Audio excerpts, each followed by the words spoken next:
Hello, everybody. It is time for dinner. I was out shopping today, so the dinner I had planned is now unplanned. But I'm going to make one of my husband's favorite meals. He likes it much more than I do, but I do like it. So I'm going to make salmon cakes. And yeah, I'm not going to start with fresh salmon. We're going to use the pink salmon in a can. So I went ahead and opened this and I drained off the extra juice. Now, it can look a little gross to some people. When you flake this all up, you can see some skin in there and little other fishy parts. But you know what? It's fish. It ain't pretty. It's just fish. So we're going to add a few things. And this is a recipe that can be tweaked really a lot of different ways. Okay, but I think mainly you need some sort of a binder, whether that's panko breadcrumbs, regular breadcrumbs, and don't use a seasoned Italian ones. This isn't an Italian dish. I don't like the ones in the can. If you want Italian breadcrumbs, kind of just add your own spices. How about that? Okay, anyway, you could use a binder of the panko breadcrumbs, or you can use saltines, which is what I use. I crunch them up and put them in there. I minced meaning little tiny, little bit of celery and a little bit of onion. I went grocery shopping today and I left some bags downstairs because I got tired and I got in late and wanted to eat lunch. So I left some of the things down in the garages for things to maybe bring up later. And one of them were my onions. So I'm using purple onions instead of my regular, just sweet onions like a Vidalia. I know. I was lazy. Anyway, I'm going to add egg. Again, talk about a binder, right? These are little eggs anymore. I don't know what's going on. So I don't know if I need 2 or 1. I might just need 1, but we'll see. And then I'm going to add, I'll add the crackers next, okay? So this is a sleeve of saltines. This is the way I do it.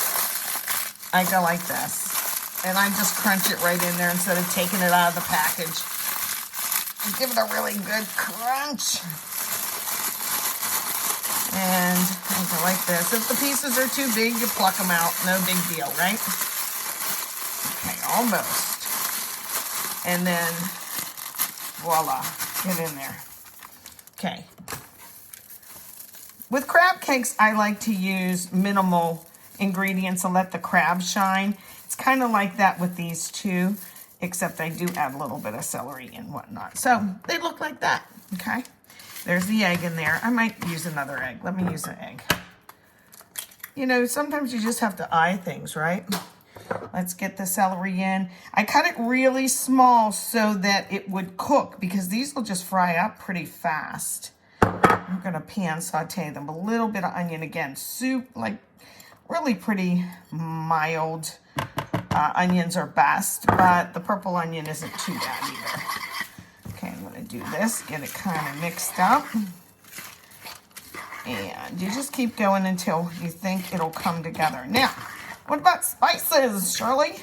Some people put in Worcestershire. I don't. Some people put in Old Bay. Once in a while I do that, and I have some out right now. And I am going to add a couple little, this is seafood seasoning. We love to make shrimp really hot and spicy using this. It smells so good. Very distinct smell and flavor. I'm going to use this extra little sauce to make like either a Mornay sauce, like with Swiss cheese, or just a pan sauce to go and keep these moist. Now, looking at this with the extra egg, I think I would like a few breadcrumbs in here. So I'm going to add some in. Again, this is kind of play it by ear thing, you know. Oh, that's great. Look what happened.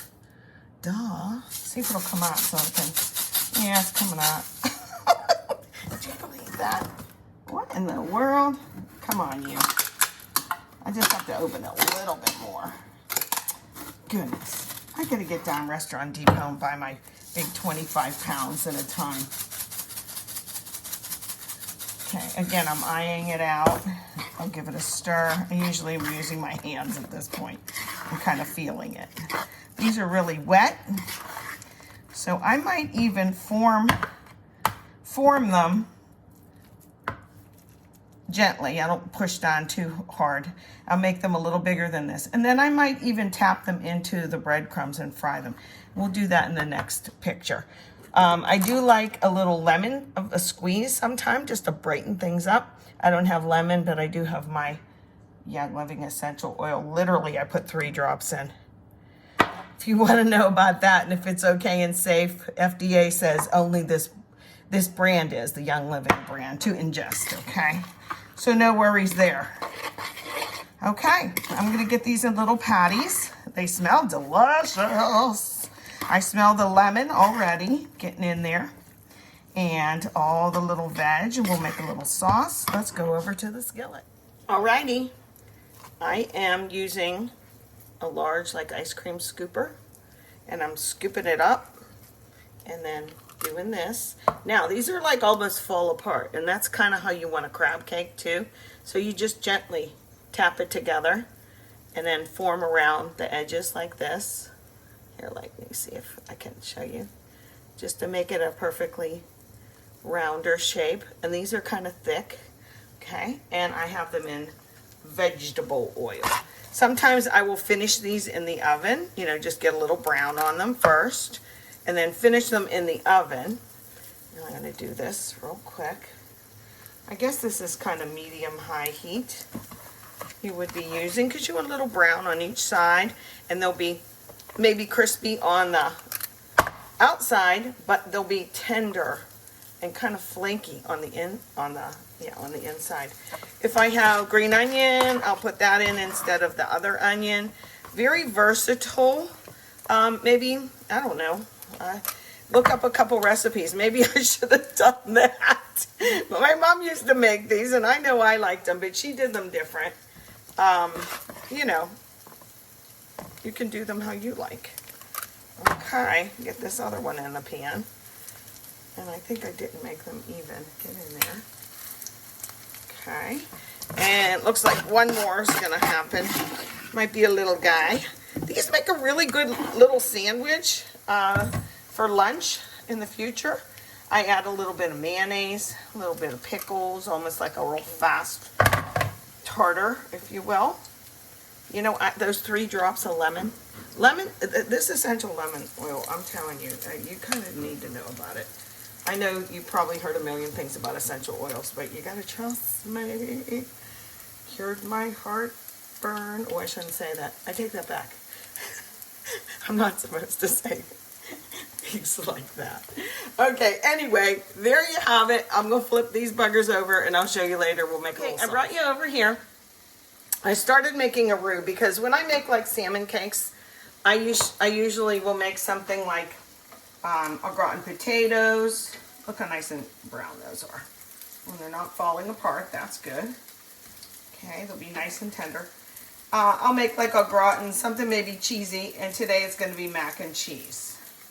Okay, so I'll let those finish. I'm going to turn these down now. I got them brown on the one side. They'll be great. Nice and crispy, but tender inside. So my roux I start with, which is pretty much equal parts of butter and flour, and get that stirred around real good. And now at this point, I'm going to add milk. Okay, where's my milk? There it is. Okay, how much? I don't know. I really don't know. Okay, so now I'm turning it from a roux to a bechamel. Do you remember I made a little video like that? I don't know if you remember that one. I'm going to turn this up now, not because I'm here.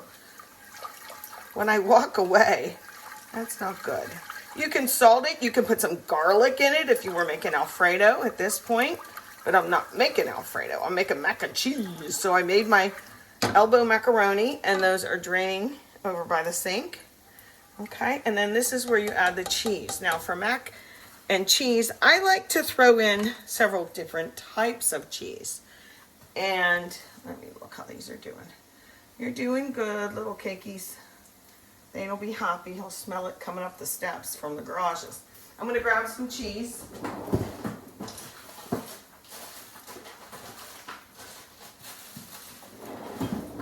I'm going to do some cheddar and some Swiss, a little bit of Swiss, but mostly cheddar. Okay, so I'll grate that in and I'll turn this off and come back. There we go. Okie doke, since I saw you last, I put the salmon cakes, which were finished, in my oven to hold them, to keep them warm on 200. So they should be okay. I'm tearing up a little bit of Swiss cheese. I know it's a little unorthodox for mac and cheese, or is it? I don't know. You know, sometimes I'll put Parmesan in. It just depends what we're having.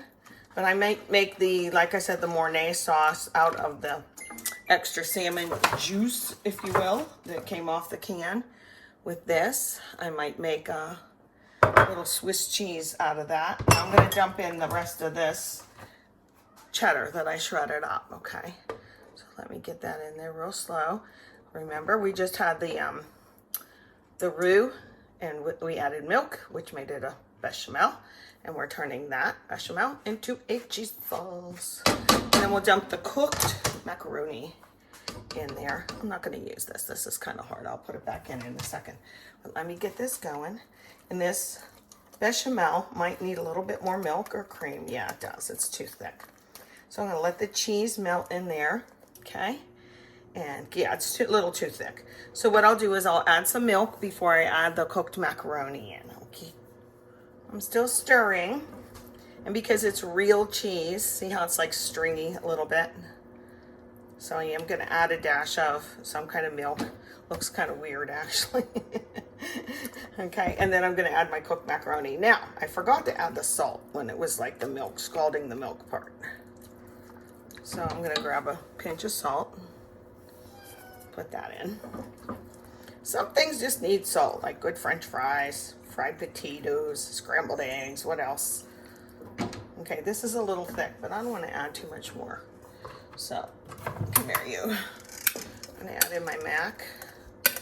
Cooked and drained, really drained.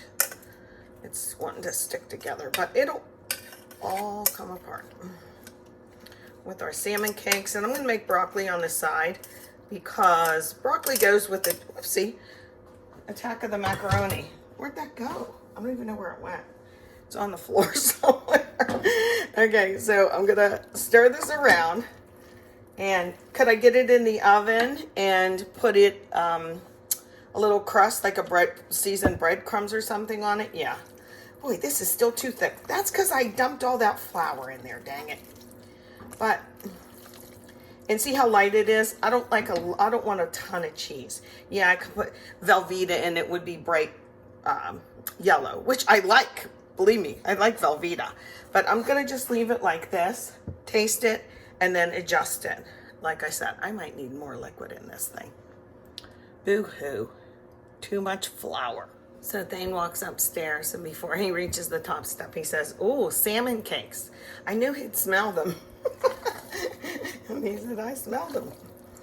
And so what I had to do here, I really had to adjust because I goofed up putting in too much flour in the roux in the beginning step. So I added a little bit more cheese and I added a little bit more liquid, and now it looks more like mac and cheese.